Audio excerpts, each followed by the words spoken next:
Friends, உறுதியான எண்ணமும் இறை நாட்டமும் இருந்தா நம்ம நினைச்ச விஷயம் நடக்கிறதுல எத்தனை தடங்கள் இருந்தாலும் அது கண்டிப்பா நடந்தே தீருங்கிறது எக்ஸாம்பிளா தான் சமீபத்தில் லிபியால நடந்த ஒரு சம்பவம் நம்மளை உணர்த்துது. லிபியால இருந்து ஒரு பயணக்குழு விமான நிலையத்துக்கு வராங்க ஹஜ் பயணம் செல்றதுக்கு வேண்டிட்டு. அதுல அமர் என்கிற நபரும் இருக்கிறாரு. எல்லாருமே பாஸ்போர்ட் கிளியரன்ஸுக்காக நிற்கிறாங்க. பட் அதுல அமரோடைய பாஸ்போர்ட்ல மட்டும் பேர்ல ஏதோ சிறிய மிஸ்டேக் இருக்குது, அதை திருத்தம் செய்யணும்னு சொல்லிட்டு விமான அதிகாரிகள் அமர்கிட்ட கொஞ்சம் காத்திருக்க சொல்றாங்க. அமரும் காத்திருக்கிறாரு. பாக்கியுள்ள பயணிகள்லாம் கிளியரன்ஸ் எல்லாம் முடிஞ்சு விமானத்தில் ஏறியாச்சு. விமானத்துடைய கதவையும் சாத்தியாச்சு. அதுக்கப்புறமா தான் அமருடைய பாஸ்போர்ட்ல கரெக்ஷன் முடிஞ்சு வருது. அப்போ அதிகாரிகள் விமானி அணுகின போது விமானி டோரை திறக்க மறுத்துட்டாரு. அதனால அமர் ஏர்போர்ட்ல இருக்கிறாரு. விமானம் பறந்தாச்சு. அதிகாரிகள் அமரை சமாதானப்படுத்த முயற்சி பண்றாங்க.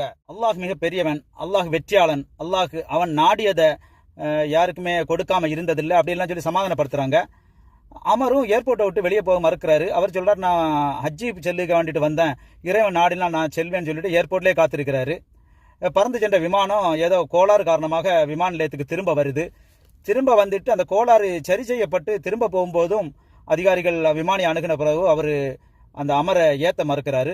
ஏற்ற மறுத்து மீண்டும் அவர் விமானத்தை கொண்டு விமானம் பறக்குது. அப்புறம் மட்டும் வந்து அதிகாரிகள் அமரை சமாதானப்படுத்துகிறாங்க. உங்களுக்கு விதிக்கையில் போல தெரியுது என்னெல்லாம் சொல்லி சமாதானப்படுத்துகிறாங்க.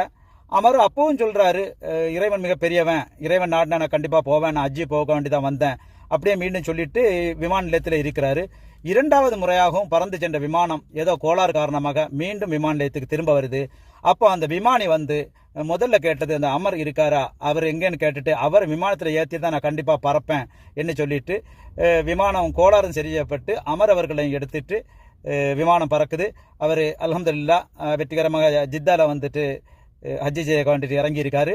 அந்த விமானியும் அந்த குழுக்களும் அமருடன் புகைப்படங்களும் வீடியோக்களும் எடுத்து அதுதான் இன்னைக்கு சோசியல் மீடியாவில் வைரல் ஆகிட்டு இருக்குது.